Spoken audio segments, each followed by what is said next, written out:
Halo teman-teman semua, rekan-rekan semua dimanapun berada, salam jumpa kembali lagi bersama saya di channel Bejar Kreatif ini, yaitu salah satu channel yang membahas tentang seputar dunia peternakan burung puyuh. Baik teman-teman, selamat beraktivitas ya, selamat berakhir pekan. Dan di video kali ini saya kembali akan berbagi informasi ya teman-teman, atau tips ya tentang seputar dunia peternakan puyuh ya. Saya sambil kerja ya teman, sambil kerja. Ini telur burung puyuh saya ini belum dipanen ya dari kemarin karena memang belum sempat teman-teman. Baik teman-teman, kita akan belajar ya, ini sambil kerja. Jadi saya akan berbagi kembali informasi atau tips ya seputar tentang peternakan puyuh. Dan topik kali ini adalah membahas tentang bagaimana cara beternak puyuh ini teman-teman agar berkelanjutan ya, atau berkesinambungan ya teman-teman. Ada sebagian orang yang mungkin gampang untuk memulainya ya teman-teman, gampang memulainya ya karena punya uang, punya modal ya, akhirnya ya beternak puyuh teman-teman ya. Tentu bisa-bisa saja ya teman-teman seperti itu ya. Jadi yang paling penting ternyata bukan bagaimana kita bisa memulai ya, bukan bagaimana cara kita memulainya, tapi enggak kalah penting adalah bagaimana kita merawatnya, pemeliharaannya, sehingga bisa berkesinambungan ya teman-teman. Nah ini yang gak kalah penting. Nah ini saya ya sekedar sharing saja teman-teman, sharing berdasarkan pengalaman ya.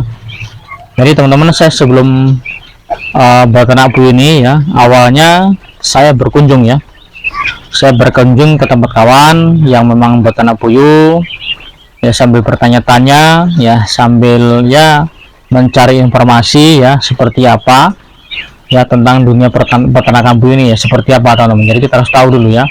Jadi kita harus mencari informasi ya, mencari informasi, mencari ilmu dulu ya sebelum kita terjun di dunia peternakan puyuh ini teman-teman. Nah teman-teman, memang burung puyuh ini memang salah satu jenis unggas yang memang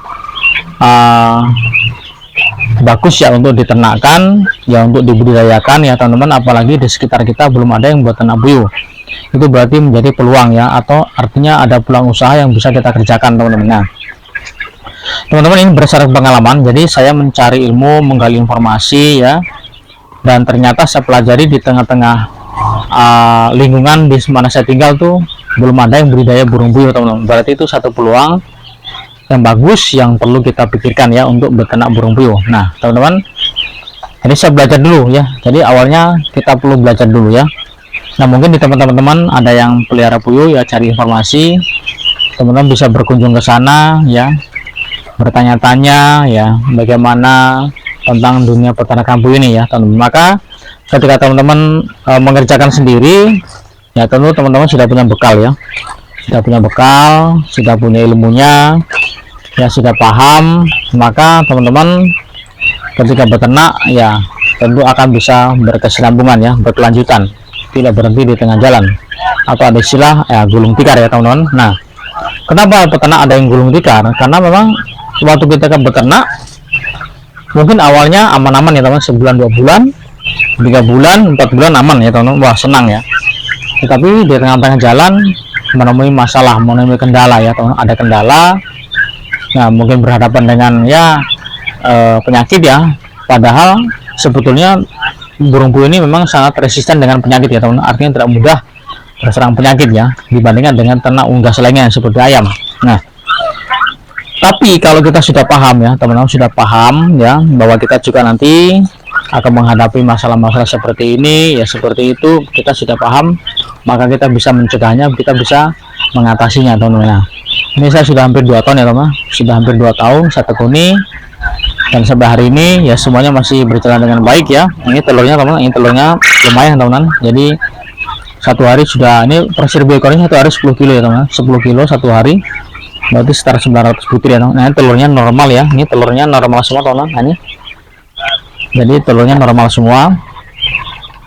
Nah teman-teman, jadi kembali lagi ya, jadi kalau kita mau beternak puyuh ya paling tidak teman-teman sudah punya bekal ya, sudah tahu ilmunya, sudah paham. Nah baru teman-teman memulai ya. Nah memulai. Nah Bagaimana cara kita memulainya ya teman-teman? Kita tentu harus tahu ya, tahu di mana kita memeliharanya. Berarti kita harus menyiapkan tempatnya seperti apa ya teman-teman. Nah, lingkungan kita memungkinkan tidak ya. Kalau lingkungan kita mungkin tidak memungkinkan ya kita nggak boleh paksakan juga toh, nanti akan menemui masalah di sana. Nah, kalau lingkungan memang memungkinkan kita berternak puyuh ya silahkan ya, itu berarti bisa kita mengusahakannya ya teman-teman. Karena memang ternak puyuh ini juga kita memikirkan tentang polusi ya, tentang kotorannya ya, bagaimana pengelolaannya. Nah, kalau kita tidak paham di situ teman-teman, nanti di tengah jalan mengalami kendala ya, akhirnya bertutup ya teman, berhenti ya. Nah, oleh karena itu sebelum kita berternak kita pikirkan ya, jadi hal-hal yang mungkin terjadi kita harus pikirkan ya. Nah, termasuk bagaimana kita menghadapi ya masalahnya, kemudian bagaimana kita memeliharanya, kita harus paham. Nah teman-teman, sebetulnya kalau masalah sistem pemeliharanya ini ya nggak terlalu sulit ya. Kalau masalah pemberian minum ya, ini minumnya ini memang harus bersih setiap hari teman-teman. Kita perhatikan pakannya, untuk nutrisinya juga kita pikirkan setiap hari ya. Bagaimana kita mengadakan umpannya ini, pengadaannya seperti apa. Nah itu hal teknis ya teman, itu hal teknis yang memang itu nggak terlalu sulit ya, kita bisa pelajari teman-teman. Tetapi yang paling penting adalah teman-teman itu tadi ya, kita sudah punya ilmunya, kita sudah paham.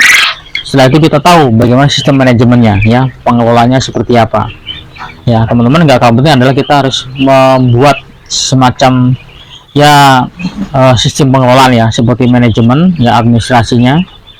Nah teman-teman, kita harus belajar untuk itu. Kalau tidak nanti teman-teman kita ya perhitungannya seperti apa ya. Karena apa? Karena ini kan perlu perawatan ya, perlu perawatan, apalagi teman-teman akan mengembangkannya ya. Ini punya saya teman-teman, saya nggak beli bibit ya, saya menernakkan sendiri, saya menetaskan sendiri, saya mengembangkan sendiri teman-teman. Jadi hasil dari penjualan telurnya nih ya, ini karena ini puyuh petelur ya teman-teman, jadi hasilnya tentu telur ya. Dan hasil dari penjualan telur ini tentu kita harus ya memikirkan tentang pakannya, untuk bahan pakannya, kemudian untuk pengembangannya, perawatan ya, untuk servis ya seperti kandangnya teman-teman, ini juga perlu kita pikirkan. Nah ini gak kalah penting ya teman-teman, supaya apa, ternak kita ini berkelanjutan ya, berkelanjutan. Kita perlu memikirkan pengembangannya seperti apa ya, kemudian regenerasi ya, ketika masa akhir tiba apa yang kita pikirkan, tentu kita harus menyiapkan bibit yang baru ya. Nah teman-teman, saya harus pikirkan juga nih, jadi saya sudah punya pemikiran sendiri ya. Jadi setiap kandang ini saya cek teman ya, kalau sudah nggak produktif saya ambil ya. Nah itu pun kita bisa jual ya teman-teman, jadi yang akhir ini bisa kita jual ya. Jadi setiap penetasan pun kalau ada yang jantan saya pelihara beberapa bulan, saya juga bisa jual ya. Nah uangnya untuk apa ya, itu bisa untuk tambah modal teman, untuk menambah modal untuk pengembangan ternak kita.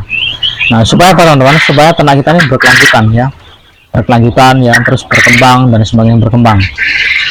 Oke baik teman-teman, saya sekedar sharing saja nih ya, ini berdasarkan pengalaman. Jadi buat teman-teman silakan yang sudah mantap ya, yang sudah punya bekal ilmunya, tinggal teman-teman praktekin, atau yang sudah memulai ya terus sambil belajar ya teman-teman, sambil belajar supaya kita semakin banyak mencari informasi akan semakin bagus ya teman. Nah kita minim informasi maka kita akan mengalami kesulitan ya. Jadi semakin banyak informasi, semakin banyak belajar ya. Saya juga belajar teman ya, banyak belajar dari rekan-rekan yang sudah berpengalaman, yang sudah senior, yang sudah memelihara ribuan ekor. Jadi saya juga belajar dari mereka, dan saya juga akan terus ya semakin hari di-upgrade ya teman-teman ya. Saya akan punya pengetahuan baru tentang dunia peternakan puyuh ini. Oke baik teman-teman, jadi saya kira ini ya sharing kali ini teman-teman, pada prinsipnya siapapun ya bisa ya berternak burung puyuh ya, silakan saja. Tetapi ingat teman-teman, kalau kita nggak punya pemahaman, tidak punya pengetahuan yang cukup, maka kita akan berhenti di tengah jalan. Saran saya teman-teman, sebelum berternak atau ketika mulai berternak, terus ya menggali informasi sebanyak mungkin ya, supaya ternak kita ini berkesinambungan ya, tidak berhenti di tengah jalan. Baik teman-teman, saya kira ini sharing saya kali ini. Terima kasih, selamat berakhir pekan, dan sampai jumpa di video berikutnya.